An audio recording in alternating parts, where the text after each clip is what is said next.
Olá pessoal, eu sou Flanque Ataídes do canal Historiando a História e hoje eu vou abordar um tema a pedidos que é a ditadura militar no Brasil.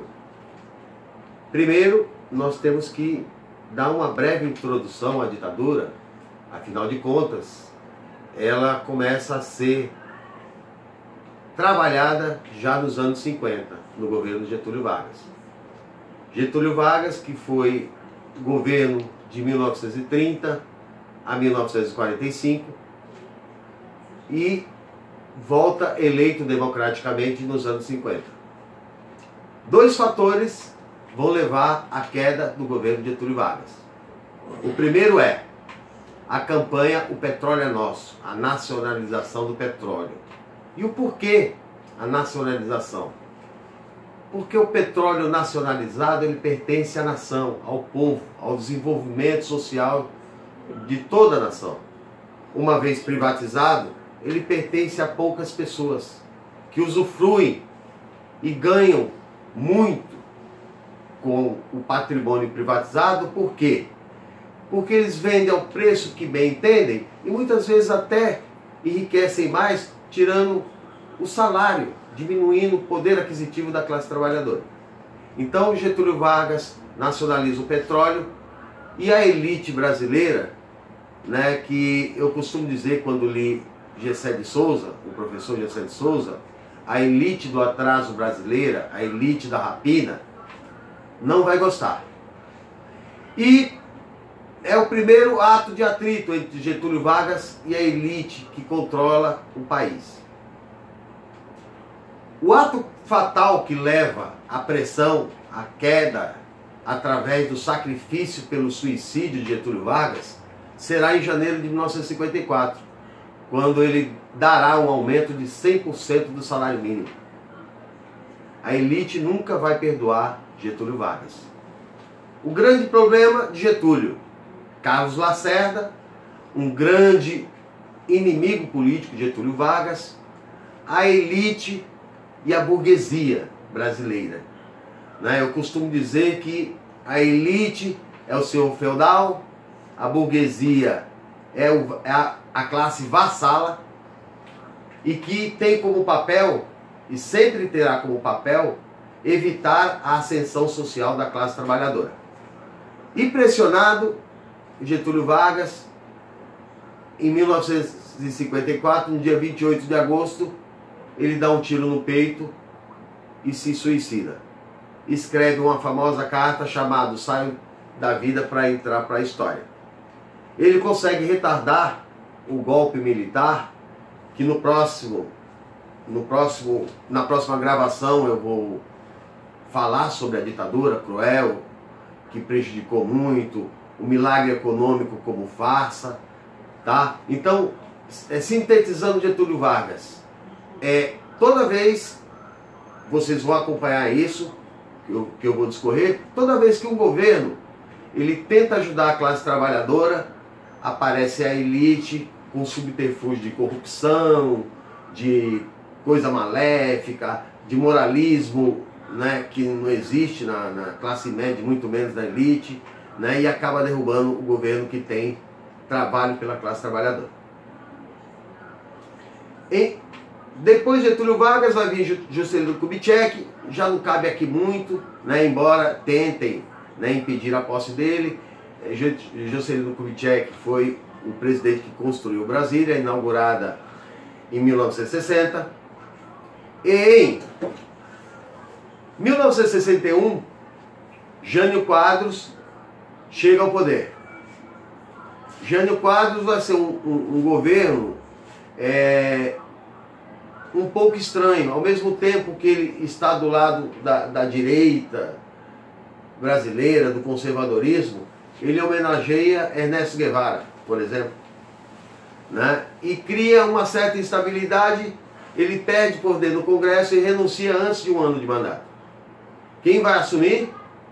João Goulart. João Goulart, que havia sido ministro do Trabalho e que seria o autor, por exemplo, de um dos direitos que temos hoje, que é o 13º. João Goulart assume como vice-presidente, mas sobre mais um subterfúgio da elite dizer que ele era comunista, né? A ameaça comunista, que podia chegar ao comunismo, que nunca chegou no Brasil. Tá? E é um assunto que em outras falas minhas eu vou estar falando sobre comunismo, o que é, o que mais valia, meio de produção. Mas hoje vamos dar continuação a isso. Então, João Goulart assume, mas com uma condição imposta pela elite, pelos generais que controlam o país e pela própria burguesia. Ele tinha que ter os poderes limitados como primeiro-ministro, que será Tancredo Neves.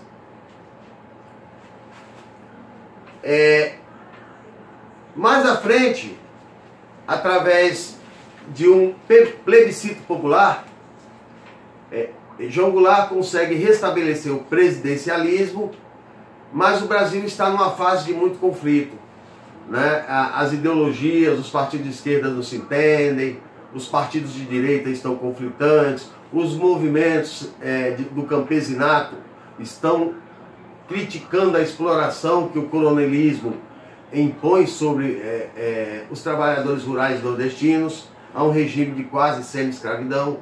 Daí depois o assassinato de Julião, no Nordeste. Então ele não tem muito apoio nem dos conservadores, tradicionalistas e nem dos mais progressistas. Ele tenta se aproximar, levando, por exemplo, os direitos da CLT para o campo, que não existia. E o fato que culmina, que leva à queda de Getúlio Vargas, de João Goulart, será o discurso de 13 de março no Rio de Janeiro, onde ele anuncia as reformas de base. E que reformas seriam essas? Primeira, reforma agrária, pois a terra, para muitos brasileiros não sabem, a terra, acima de tudo, ela tem uma função social. Então, terra devoluta, terra que não produz, ela tem função social e ela pode ser tirada do proprietário e indenizada.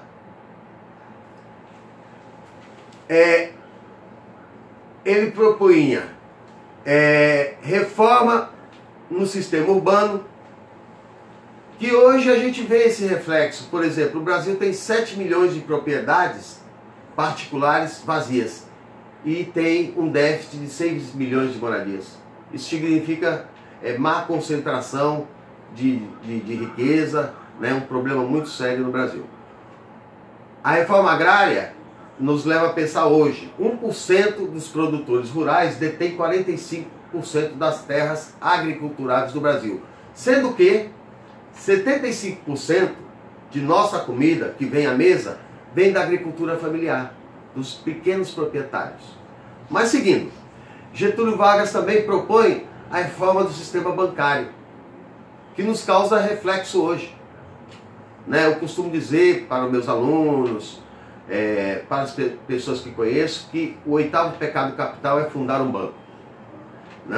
Então pretendia acabar com esses juros escorchantes, essas taxas absurdamente, que empobrecem, que roubam institucionalizadamente a própria classe trabalhadora. E por último, uma educação de qualidade e a todos os brasileiros. Isso vai deixar a classe média e a elite em pânico. Por quê? Um cidadão que tem uma capacidade crítica e reflexiva de uma educação de qualidade, como diz o saudoso Paulo Freire, ele se entende como um sujeito explorado e ameaçado fica o status quo, ou seja, a elite. E por esse discurso começam as marchas de Deus em nome da família, em nome da moralidade, a mesma coisa que vimos com a derrubada de Dilma Rousseff, que voltarei a falar em um outro episódio do canal. E em 31 de março de 1964 começa a se articular o golpe. inclusive com o apoio dos Estados Unidos, que mandam frotas de navios para as baías brasileiras, acreditando que João Goulart iria resistir. Em 1º de abril, o golpe se consolida, João Goulart se exila no Uruguai, que é perto do Rio Grande do Sul, terra de nascimento dele, e ali começa a ditadura militar, com uma traição, inclusive, do Congresso Nacional. Ranieri Mazzilli declara a presidência vaga, mesmo o João Goulart no país. E aí, no próximo episódio, eu vou trabalhar os anos da ditadura, vou tentar desmistificar o milagre econômico, vou falar da educação na ditadura, vou falar da pobreza, da miséria, da perseguição, da opressão da classe trabalhadora, que empobreceu muito o país e que nos causou 2 décadas de atraso na educação, em todo o desenvolvimento tecnológico, educacional, que custou muito caro para a nação brasileira. Ok, pessoal?